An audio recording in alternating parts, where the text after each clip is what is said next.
What up, peeps? This is Get With It Sports, place where you get your sports with a little swag. I'm Glass. I'm Brandon. And the best tag team tandem out here in sports talk on YouTube.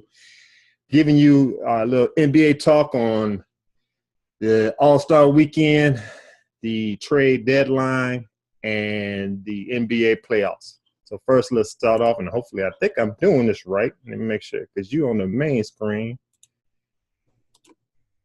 And we're just going to work on it from there. So just remember you're on the main screen, bro. The big screen. Right. All right. Yeah. Last week was the All-Star weekend. We had the contest that everybody was looking forward to, the Taco Bell Skills Challenge, the Foot Locker three-point contest, and the Sprite Dunk contest.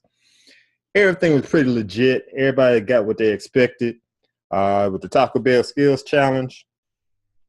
Can't remember who won right now, but of course I'm not too interested in that because it's all about the guards. I'm a big man. I won the contest with the big men, but I'll tell you about that in a minute. The Foot Locker three-point contest was the one I was looking for because they had some legit contestants up in there, and I was saying before that the last four, I think it was It was Stephen Curry, Klay Thompson, Kyle Korver, and Marco Bellinelli, who won last year. I thought that was Murder's Row. The winner was going to come up out that set, and of course it did. I picked Kyle Korver.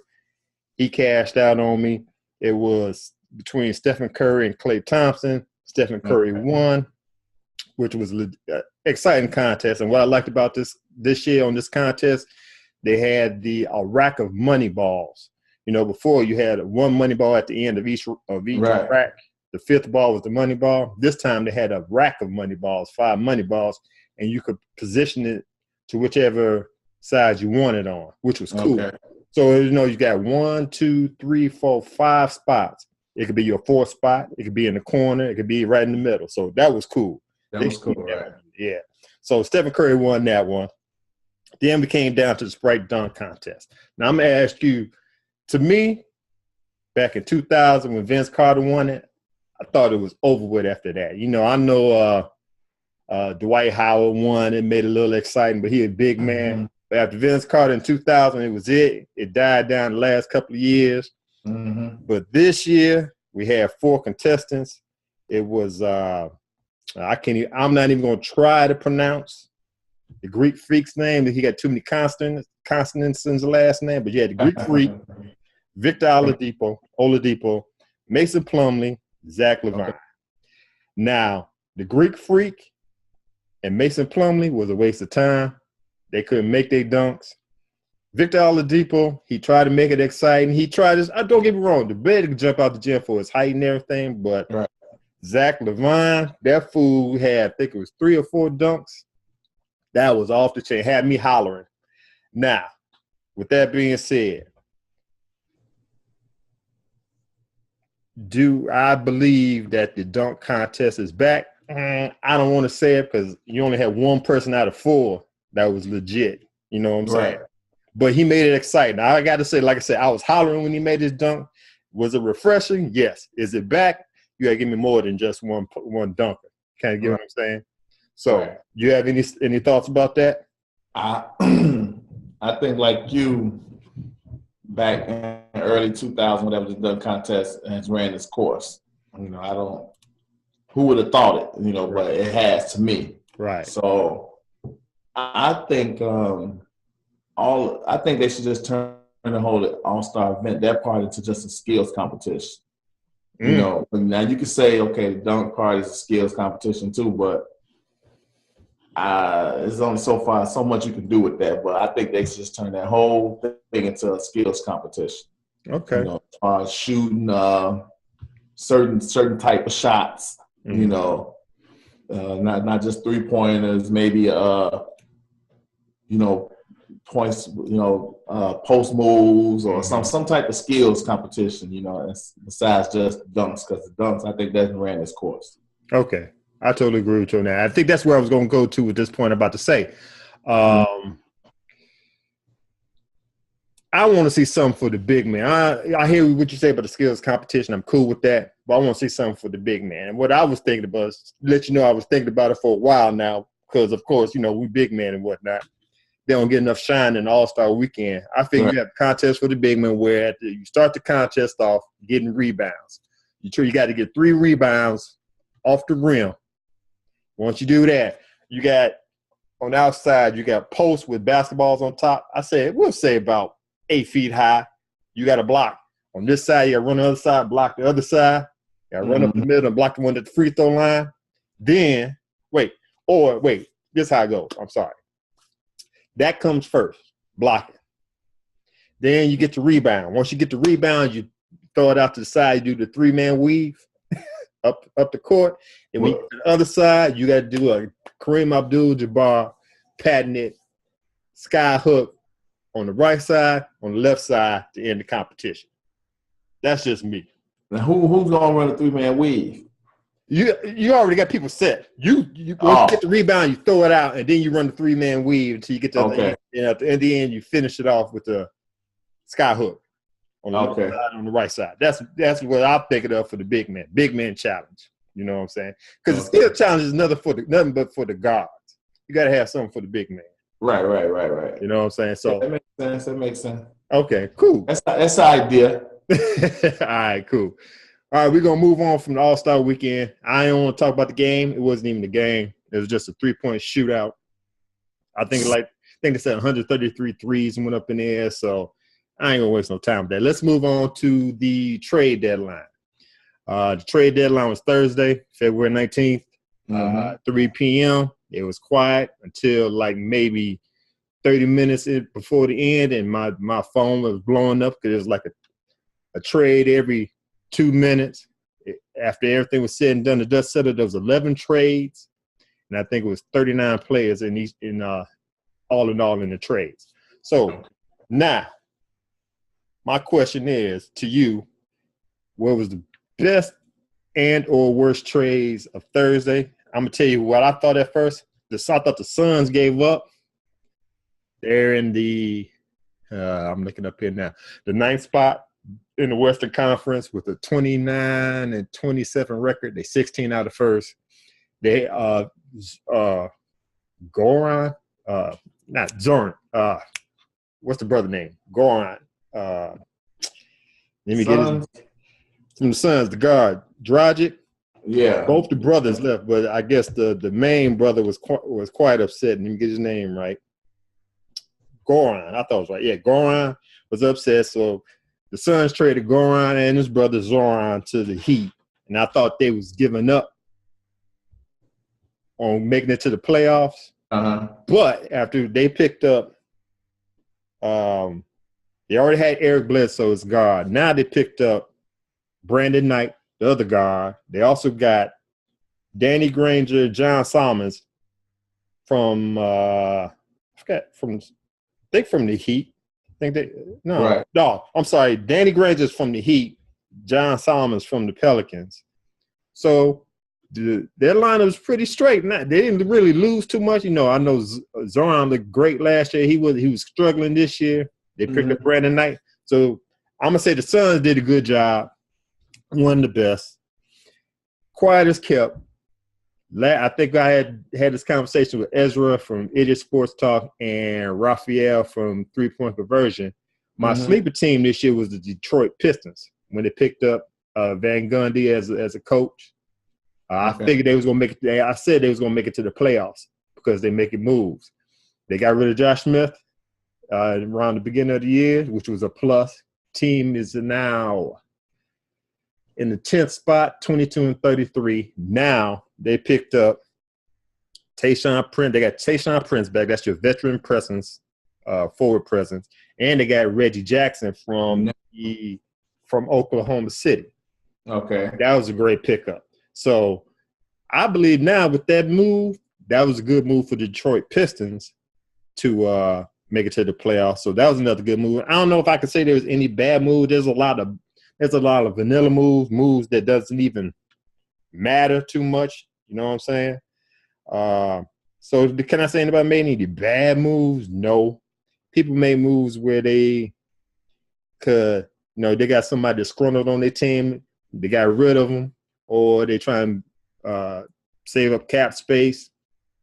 So it was some good move. I'll say that those was the two best moves out the deal, and the rest of them was something that they had to do. What you think? One, I think Phoenix got rid of Dragic. Yeah, Dragic. Yeah. Right, okay. They got rid of him, who was probably their best player.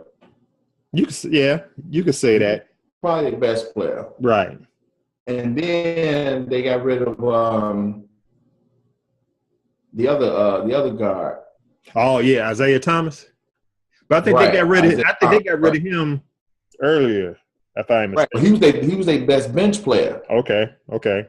So they pick up Brandon Knight, who's pretty much the only guy that can help them now. Right. It don't seem like they got enough guards on the team now. You got Eric Bledsoe. You got Brandon Knight. You might be – I can't remember who the other guard is. It's not that bad. You know what I'm saying? But, I mean – So I don't know. They did. I watched them last night. They still look like they could be pretty tough with their shooting and whatever. They still look like they could be pretty tough. Okay. And as far as Detroit go, now I heard that Tayshaun Prince want to buy out. I don't think he want to be there. Well, okay. Well, hey, that's fine. I didn't hear that. I must miss that. I wasn't expecting much from Tayshaun Prince, but I do like the Reggie Jackson pickup, the guard pickup. And Reggie Jackson pickup, I heard they want to get him the key to the city now for whatever reason. Okay. And I'm just looking at this list. The Bucks making some moves too. They gave Larry Sanders a buyout. I'll talk about that in a minute. And they picked up – I think that's when they got rid of Brandon Knight to the Suns. Right. But they picked up Michael Carter-Williams, Miles Plumlee, and Tyler Ennis. So they're in the 6th spot in the East, which I was shocked. I knew they was going to do good this year, but Jason Kidd got that team balling. They're in the 6th spot. They're 11 and a half games out of first place. Missing the rookie I thought would have been the rookie of the year, and can't remember the dude from Duke, from Chicago. He's from here. Anyway, he out for the season with the ACL tear. So they're doing great missing their key player, you know? Okay. So, yeah, that's what I think. Now, let me talk about these buyouts that was up in the air also. I think in the same day as the deadline, Amari Stoudemire from the New York Knicks got bought out. Right. Now he's talking about joining the Dallas Mavericks, which is a plus. That's more rebounds, a big body in the middle. Help Tyson. For Dallas. Yeah. Help Tyson Chandler down low. Second buyout was Larry Sanders from the Milwaukee Bucks. Now he reminds me a lot like Josh Gordon in the NFL. This man can't let go of the weed. He's on suspension now. Okay. Been on multiple suspensions, multiple violations of the drug policy. He had a 4-year. He was drafted in 2010. He signed another contract in 2013, 4 years, $44 million.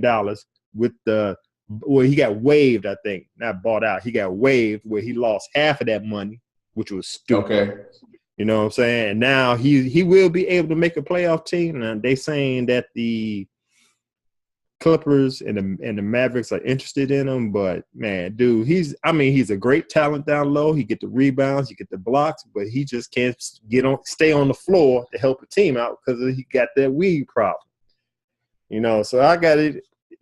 I'm hoping Larry Sanders get his act together and be a. Don't look like it. You don't think so? It don't look like it. Okay, well, it's turned into the Ricky Williams of the NBA. I hear you, man, but hopefully I'm just gonna hope he gets his act together while he's off. From what I understand, he don't want to play the rest of this season, or he ain't gonna try to get on the team the rest of this season.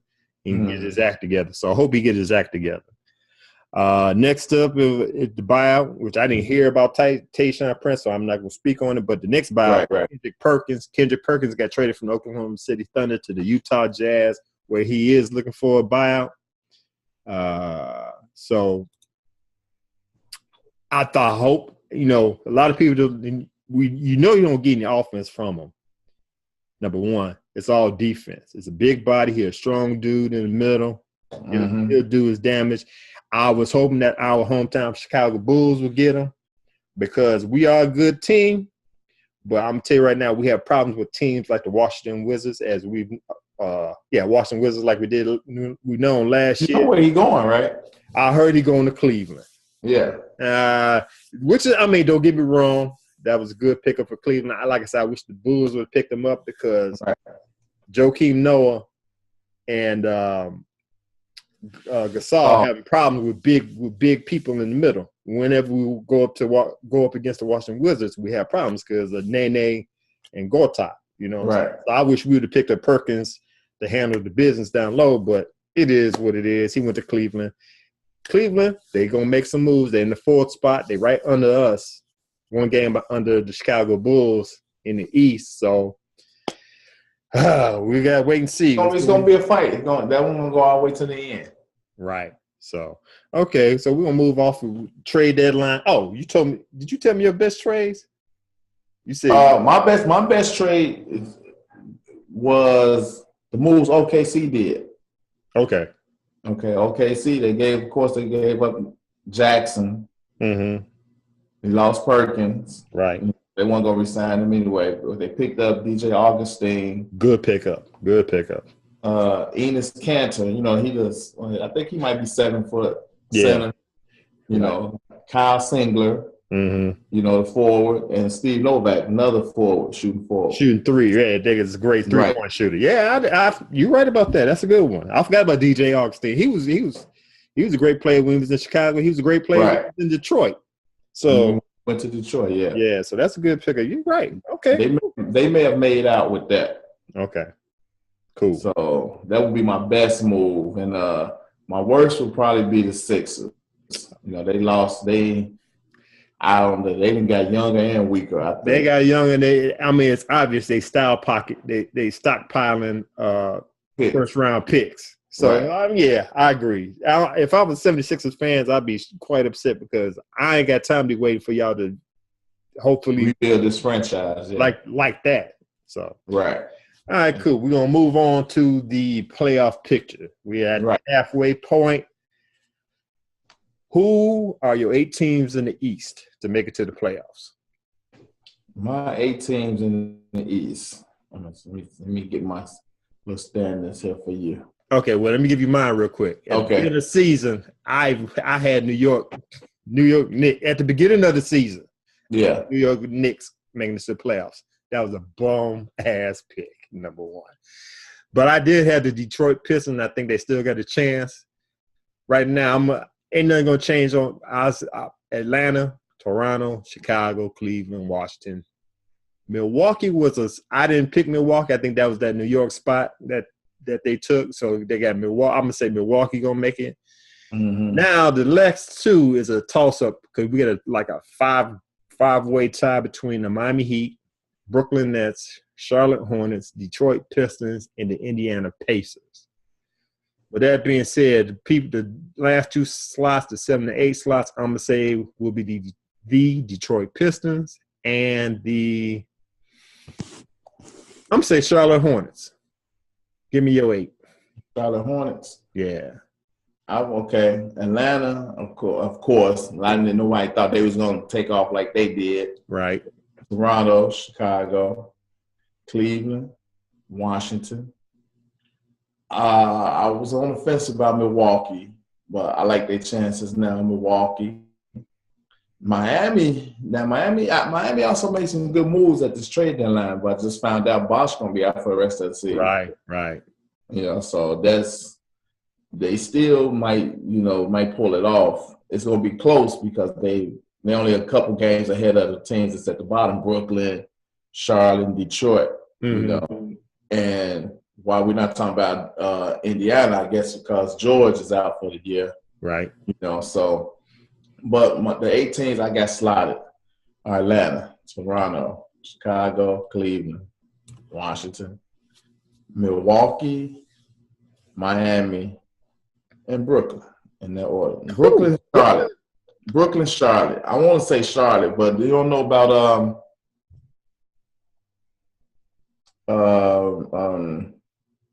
he just got hurt his shoulder. Guard? No, the forward. Some took my time. Okay. Yeah, I'm going Brooklyn. All right, cool. All right, cool. Let's go in the battle of the West. This is gonna be a nice little battle. Of course, Golden State, who's topping the league in the standings. Memphis. Right. Now I'm gonna clear this up. Last time I was on here with Ezra and Raphael, I said Memphis was gonna make it. I made a mistake. I meant to say Oklahoma City. I didn't mean to say Memphis, but it is what it is. But I got Golden State, Memphis, the 3 Texas teams: Houston, San Antonio, Dallas, Portland, Clippers. And I'm going to say OKC. I'm going to say I had Phoenix. Phoenix is done. You think so? If Phoenix isn't done, I'm just okay. If they're not done, then OKC is going to take the 7th spot, and Phoenix will get the 8th spot. Okay. Now they it's got to be between, because the first 7 teams are almost locks. It's right. It's going to take that in the Phoenix. Right. You know, and New Orleans Pelicans is only a game behind Phoenix. But I think what's called Anthony Davis hurt, so I ain't gonna give him a chance. Right, he hurt his shoulder, right? Right. So I'm just gonna say OKC gonna take that 8th spot. Sorry, Phoenix. I picked you at the beginning of the year, but you cashing out. So I'm going OKC. Those are my top 8s. What about you? Yeah, I got Golden State, Memphis, Houston, Portland, Clippers, Dallas, Spurs, and OKC. Okay. Now the difference between the West and the East is, I'm just gonna put it out there right now. Golden State do not want OKC to get that 8th spot. Yeah. All right. Yeah. They don't want that to happen. Right. That's the Western Conference Finals in the first round. Okay, I got you. I'm just saying. Okay. Cool. So if they get healthy, anything can happen. Anything can happen if they get healthy. Cool. Oklahoma City. OKC. Mm-hmm. You know, and like I was telling somebody else, Golden State, they ain't really had no adversity yet. Mm-hmm. You know, they ain't really, you know, everybody been healthy, pretty much healthy. Mm-hmm. You know, they just been running up and down the court all season. We're gonna wait and see when something happens. What kind of team they actually made of, you know. Okay. Okay, cool. We got 27 games left? Yeah. Okay, cool. So there we go. That's our NBA talk. Those are picks for the NBA playoffs. Tell us what you think. Hit us down in the comments. That's all we got for you. This is Glass and Brandon, the Get With It Sports place where you get your sports with a little swag. You can follow us on Twitter, Get With It Sports with me, LEB412 with Brandon.